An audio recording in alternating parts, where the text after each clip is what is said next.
People are angry. And that is one thing, unfortunately, this presidency doesn't get. People are very angry. Angry as in Hasira and hungry as in Ja. It's very hard to deal with someone who's angry and hungry. You see, just because there is no eruption does not mean we're enjoying peace. Absence of physical violence does not suggest we're living in peace. Right now, there is no peace in Kenya. People's hearts are boiling. We have staunch supporters of the former Prime Minister. Yes. They are crying foul. We have Gen Zs who are also, whatever the NADCO report has not been implemented.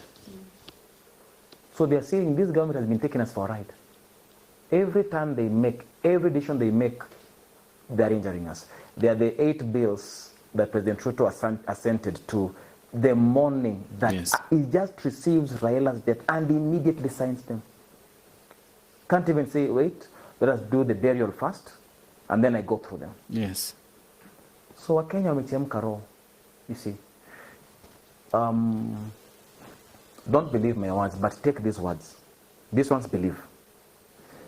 2023, Jesus Christ came in a vision in our house and said, I'm disappointed in these people. And then he said, they have hardened their hearts. Not I have hardened. They have hardened their hearts like Pharaoh. That came from the mouth of Jesus. That is why you can see these people, Kenyans are crying about something. But before they can change it, yani ni roho ngumu. Ni roho ngumu. Wako wanajiuliza, something so small that you can just talk to people, listen to them, and you can do something differently. That came from the word, from the mouth of Jesus Christ. He has hardened his heart like Pharaoh. So it will take a strong hand to bend him. So things have to happen against them for them to be humbled. And those things will come into pass. They're coming to pass.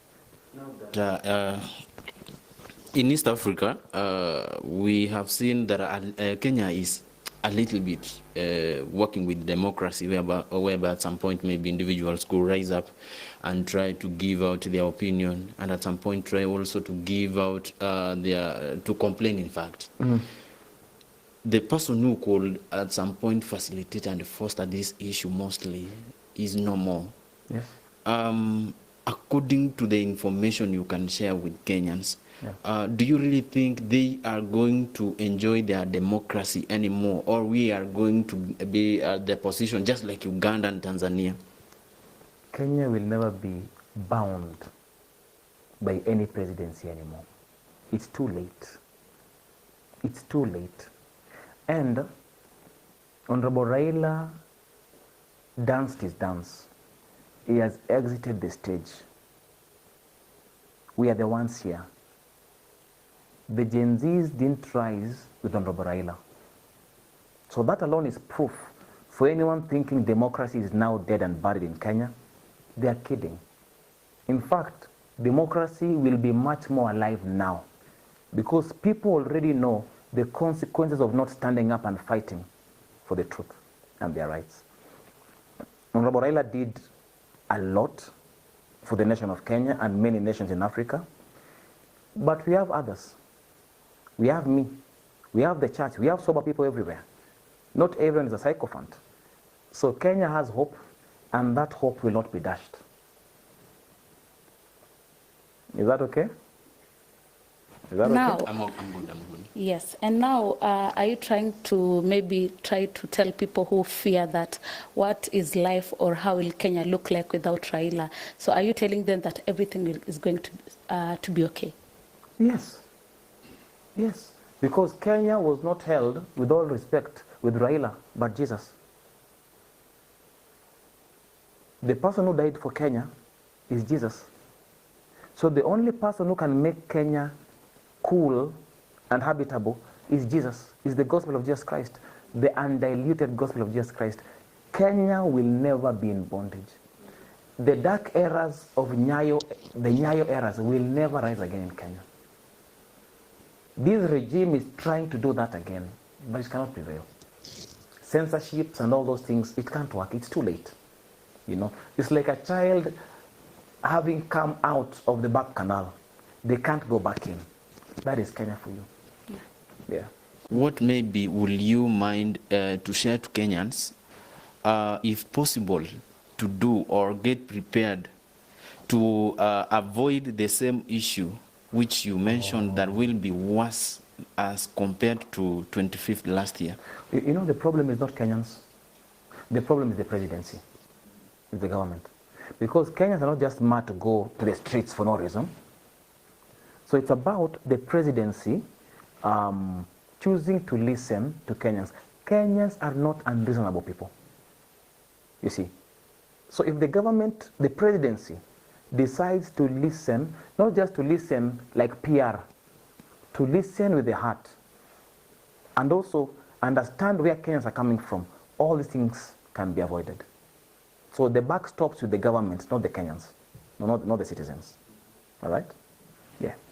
Of course, we talked about the passing of the late Right Honorable Raila Amolo Odinga. Do you see betrayal within the party and stuff I prophesied that. I said there will be betrayals. That was 3 months ago. I said there will be betrayals in the broad-based government. There will be betrayals in ODM. I prophesied it. I don't know why those things have not been actually taken out.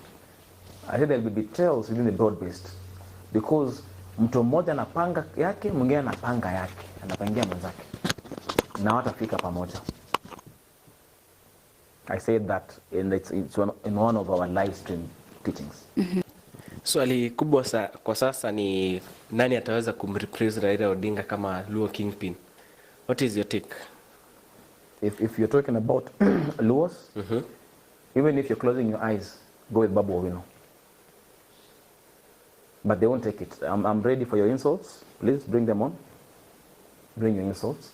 But a strategic person who's intelligent enough to bring meaningful change, not only to the Luo nation, because Babu Owino is not a Luo politician. He just happens to be Luo. Someone who can bring a national outlook and lead the Luo nation into integrating better with other communities in Kenya. That's Babu. Hands down, Babu Owino. But they don't want to give him. Don't you think this will bring wrangles in the ODM party? Of course, wrangle will be there, because people's egos will be touched and crushed. Some people feel they are better qualified, but who has a better mind? Luo Kenya politician than Babu. It's like now, if you take it further, in a broader way now, Senator Sifuna should be at the top of ODM. He's Luya. But it's not about being Luya or speaking Luya. It's about someone's hypothetical progressives, politically speaking. You see, you cannot compare Senator Sifuna's arguments and reasonings with other guys in ODM. You can't compare Babu Owino's vision with other guys there. You just can't. So when it comes to Luo Kingpin, if they know what's good for them and they don't want to sell out their birthright, they should stick with Babu Owino, Honorable Babu Owino. Yeah. And we say, of course, God chooses leaders, right? Not okay. Or help us choose the right leaders. Does it mean Babu is the chosen one? Even if you're closing your eyes, go with Babu Owino. There is better hope for the Luo nation with Babu Owino than people parading themselves to be leaders, but they're after their stomachs. I can tell you that. Honorable Babu Owino there is something in his heart that craves to see Kenya, not only Luo Nyanza, but Kenya being bettered. It is a craving in his heart. It is a sermon of the Spirit, you see. So, and yes, God is with Babu Owino. You can fight him all you want, but God is with him. Looking at the late Raila Odinga's family, is there anyone who is fit to maybe to get over, yani kupata hiyo to succeed over to get power from what the dad left? That's me. You want me to answer as me or prophetically? Prophetically, in. Wow, that man had an aura. He was an enigma. He had a presence. There's, for lack of a better word, there's a grace he had for numbers. You see, there's a grace he had for pulling people. And people are willing to do. Unajua kungoa reli ni nini? Normally, mtu hana nguvu ya kungoa reli. But because of Baba, they could ngoa reli, really. So who in that family carries that aura? I think the person who could have replaced him well, but not to his level so much, was Fidel. Ah, the late son. The late son. Fidel could have done it because Fidel was a thinker and a strategist. And Raila was a thinker also and a strategist. You see, that is me talking now. Sure. Yeah. Okay. Now, as we are finishing up, man of God, you prophesy a lot of things, they come to happen. Hausumbui na politicians, they come maybe flooding to your doorstep, asking, please prophesy for me, I want to know my fate. And how do you deal with that? They do. Number one, they try getting my number, they don't, because the number that I had in State House, I changed. I didn't change, I threw. So mteja patikani. And number two, when they come through someone they know. Because some of them are very proud. Someone has a problem, but they don't want to, you know. I've met some in hotels and talking big, and they start prophesying to them when they introduce to me. Say, hey, wewe unajuaje vitu zangu? Ulimwambia vitu zangu? Na mtu anauliza hata ajui. I'm talking, and that person is here actually. Ulimwambia vitu zangu? Nasema hata mimi sijui. You see. So there are some who are trying to make contact to know their fate, yes, if they should run or not, and things like that. And the ones who come in humility, I speak to them God's mind. The ones who come as very big people, mimi ni mteja. Sipatikani, or I just talk nonsense. You want someone who's honest? I've given you my honest answer. There is this question yenye ilikuja kuhusiana na story ya State House. Have you ever been either enticed with money, and at some point maybe you as a man of God to either make, okay, to say even something that will trigger the public, because some of the individuals are totally trusting you much. Have you ever been enticed with money to prophesy something that you really, you ever thought that this was not your direction at some point? Yeah, money is used a lot by people in political spaces, and that is why it's not good for you as a minister to be broke.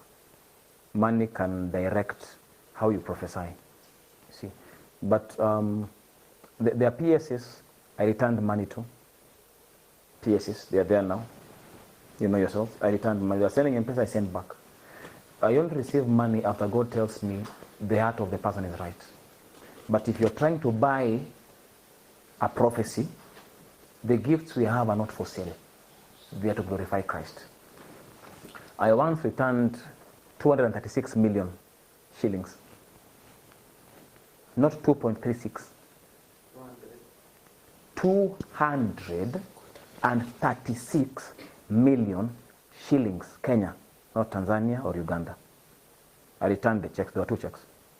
The same day, in State House, in one of the left offices of the First Lady, Mrs. Rachel Ruto, to a couple that was there. First, the man is called Oscar. The second name started with an S. They wanted to buy Syrian Bank. All right, so I prophesied, and money came in. People started contacting them from the UAE area. I don't know, 20-something euros, 20 million euros or thereabout. So they wrote a check, but after a week or so, they started misbehaving and speaking roughly. The wife all of a sudden became a prophetess.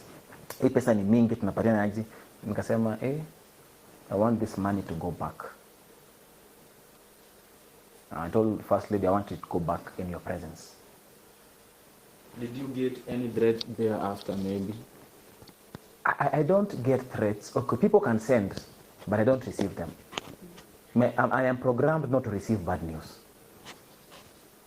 You understand me? Some people can try to be stupid and say, hey, but I don't receive them. I am threat proof because I don't just blabber words as an idiot. Everything I'm saying has facts and I have evidence. Yeah. So money, yes. Watu wanakuja na pesa sana. Kuna hata PS mmoja ako treasury nilimrudishia pesa. There's also a reverend prophesied to got a big house, everything furnished, gave me some few euros, I returned back in front of the first lady. I am not someone who's moved with money. What God tells me is what I go with. The only person who I would comfortably take money from is General Francis Ogola. That one, nikidanganya Mungu atanigonga. Ni huyo peke yake ningechukua pesa kwake rahisi because roho yake hakuwa na, he was not buying prophecy or anything, he was just supporting what I'm doing as a minister of the gospel.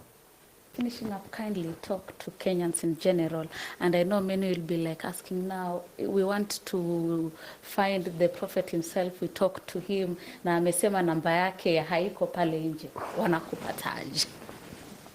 Namba ni mteja wa nambari. Thank you so much. It's very easy to locate me. We have handles in social, what are they called?